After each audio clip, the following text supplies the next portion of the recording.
Hello, my name's Ken Kinter, and I'm a recovering procrastinator.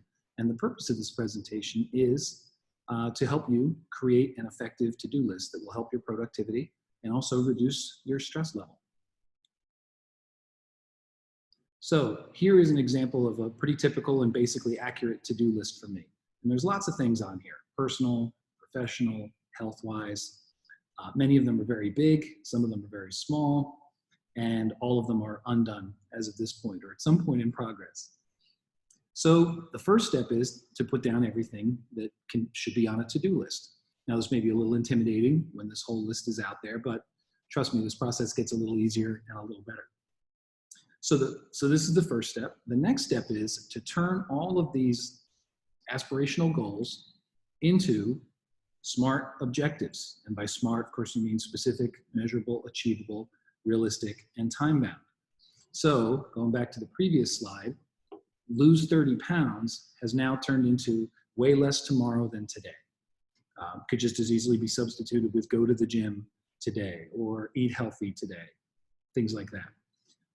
And you can see how other ones, for example, are time-oriented, where 30 minutes or 1 hour are allocated to something. So now we've sort of moved the goals out and made them very specific objectives. Now, for those of you who remember your Cubby's Quadrants from 7 Habits of Highly Effective People, the Cubby method is to divide this list into 4 quadrants. Quadrant 1 is important and urgent. Quadrant 2 is important but not urgent. Quadrant 3 is urgent but not important. And Quadrant 4 is neither important nor urgent. And the way these stages are laid out is that they're supposed to operate in this order. We start with what's important and urgent, work our way into the important, which is our personal goals, creativity, things like that. Then move into Quadrant 3, which is urgent, which means there's pressure to do this, but that it isn't really important to us as people. And then Quadrant 4 is sort of time wasters. And what Covey points out is when we violate the order of these quadrants, we become less effective and we become more stressed. An example of this is I'm driving into work. I know what I'm going to work on. I've got my important and urgent stuff all lined up and my important stuff. And then I answer my phone calls and my emails, and then I get lost in trivial Quadrant 3 stuff. And then I get stressed out. And then sometimes I'm driving home and I feel very stressed and I feel unproductive. I feel overwhelmed. And then because of that, I'll go to Quadrant 4 and do things to try to relieve my stress, meanwhile never getting to those important things. And those things stay on that list for a long time. So it's meant to be 1, 2, 3, then 4. And it'd be interesting to see if we listed what percentage of the time we were actually in each of these quadrants. So the next task is to put this list of SMART objectives into the Cubby Quadrant form, and here we are. In fact, this is actually more things that were on the original list. So here are all these things. And so you see it in this sort of prioritized list here. One thing to add on, if you see the bottom of Quadrant 2, you have a listing of these papers. These are long-term goals, important to me to move forward. Very often, the next task of those big goals will be in Quadrant 1. And I just leave these things kind of at the bottom. They're recurring things. Now, the next of the tasks is I've found that the quadrants are more effective when they're structured vertically as opposed to a 2x2.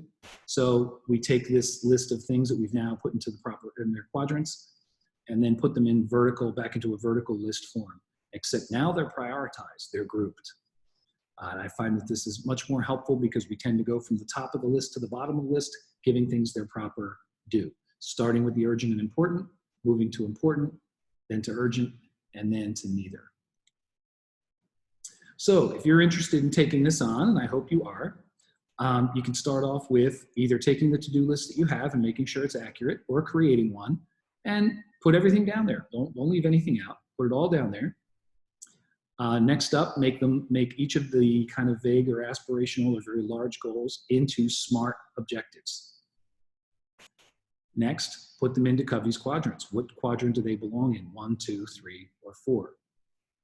And that will take some thought. Make sure, be honest with yourself about what's really important to you and where your sense of urgency around things comes from.